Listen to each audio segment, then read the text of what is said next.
안녕하세요. 다나은 하지 흉부외과 문다나 원장입니다. 하지정맥류의 치료 방법에는 열 치료와 열을 사용하지 않은 비열 치료로 나뉠 수 있습니다.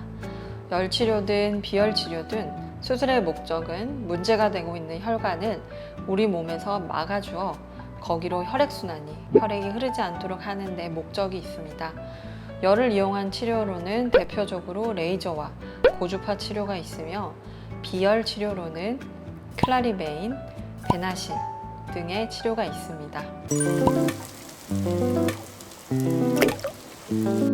하지정맥류의 수술적 치료 방법을 결정할 때는 그 전에 반드시 하지정맥류에 대한 진단을 하셔야 합니다. 하지정맥류 진단을 위해서는 일단 하지정맥류에 맞는 증상이 있으셔야 하며 그 증상에 맞춰 초음파 결과가 0.5초 이상의 정맥 안에서의 혈류의 역류가 보일 때 진단을 하면서 수술을 결정하실 수 있습니다.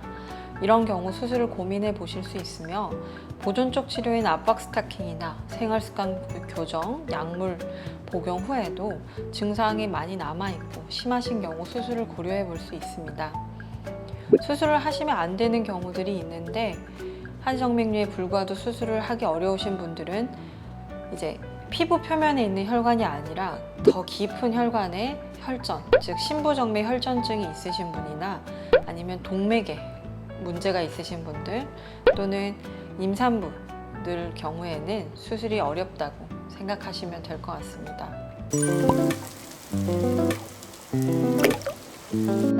하지정맥류 수술의 준비 과정은 일단은 진단을 받으신 후 수술하시는 날 내원하시게 되어 아침에 오셔서 수술에 대한 설명 및 동의서를 받고 그 이후에는 수술할 부분에 대해서 표시를 하게 됩니다. 즉 미리 초음파 검사를 통해서 수술이 이루어져야 할 혈관들을 파악한 후에 수술을 시작하게 됩니다. 수술을 하기 전에는 수술을 들어갈 위치로 해서 소독을 하게 되면 그 부분을 통해서 주사바늘을 삽입하여 그 주사바늘을 통해서 수술이 이루어지게 됩니다. 그래서 열치료인 레이저나 고주파 치료의 경우에는 레이저선이나 고주파선이 들어간 후 그 선 근처, 즉 혈관 근처로 국소마취가 더 추가적으로 들어가게 되며 비열 치료인 클라리베인이나 베나실 같은 경우에는 바로 그 장비를 통해 수술이 이루어지게 됩니다. 그리고 수술이 끝나면 압박 스타킹이나 붕대를 감고 나오셔서 보행을 하시게 됩니다.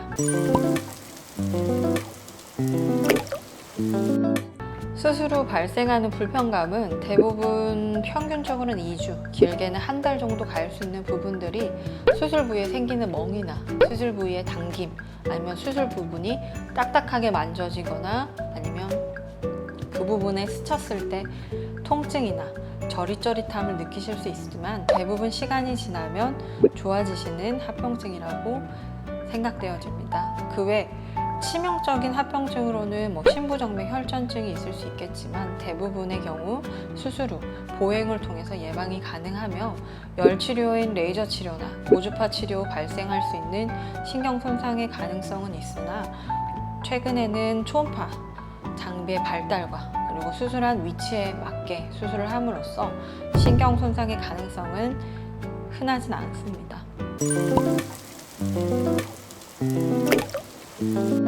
수술적 방법을 생각하시면서 하지정맥류 수술을 하고 나면 예를 들어 울퉁불퉁 튀어나온 혈관들이 수술 후 바로 없어질 거라고 생각하시는 분들이 많습니다.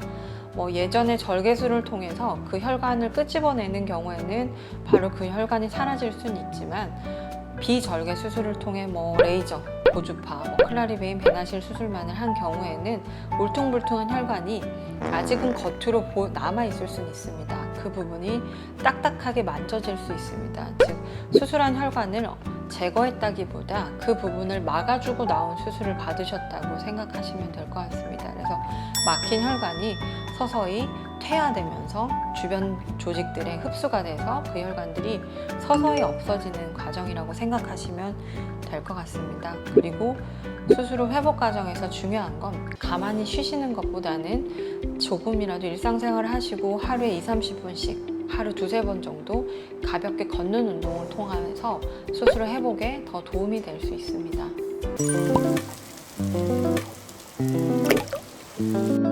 하지정맥류 비용에 대해서 궁금해하시는 분들이 많은데요. 수술해야 하는 혈관의 개수에 따라 다를 수 있고, 혈관을 해야 하는 위치에 따라 가격은 또 다르게 책정될 수 있습니다. 하지만 가격적인 면은 병원의 비급여 항목이다 보니까 그 병원에서 정한 가격에 따라 다르게 적용받을 수 있습니다. 말씀드렸듯이 이 하지정맥류의 수술은 대부분이 비급여 항목이다 보니 대부분 질병에 대한 치료 목적을 두고 있다면 대부분의 실손보험은 적용이 되는 걸로 알고 있습니다.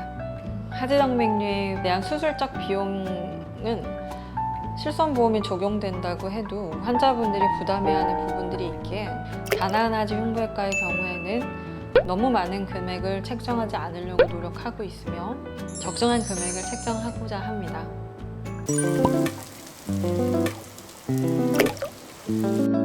하지정맥류 수술적 치료 방법의 성공률은 뿐만 아니라 재발률 또한 수술을 하는 위치, 그리고 수술을 했었던 당시의 혈관의 진행 정도, 그리고 사실 무엇보다도 수술한 의사의 숙련도에 따라서 다르게 나타날 수 있습니다.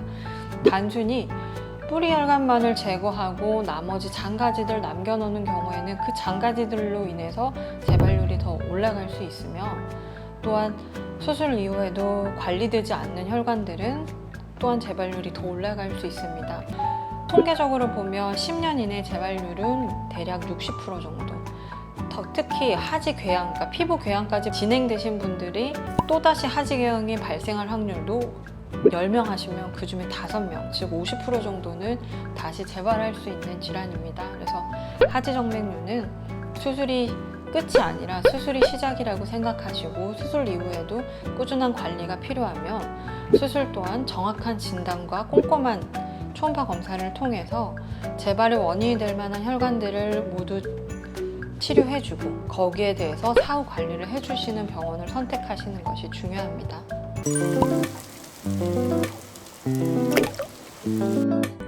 하지정맥류의 수술적 치료는 대부분은 증상이 있으신 분들에 대해서 치료를 결정하며, 단순히 미용적인 목적으로 치료를 하시는 분들에게 당부드리는 건 수술한 혈관이 바로 없어지진 않을 거라는 겁니다.